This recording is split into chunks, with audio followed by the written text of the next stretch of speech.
Winter brings a new challenge: phlegm in the throat. Babies can't spit it out, so it slides back and forth, causing coughing, restless nights, even vomiting milk.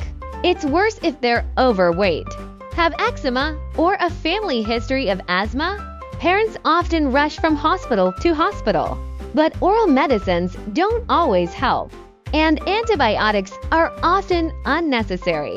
The real strategy? Adjust diet if weight is high. Supplement vitamins or minerals if deficient. Improve the home environment. Avoid overheating, dry rooms, and don't overdress. Use suction devices if needed. Give plenty of water. And let babies build tolerance to cold air with outdoor play. Many babies stay phlegmy all winter, but recover naturally in spring.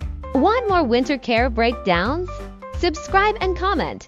What's your biggest cold season struggle?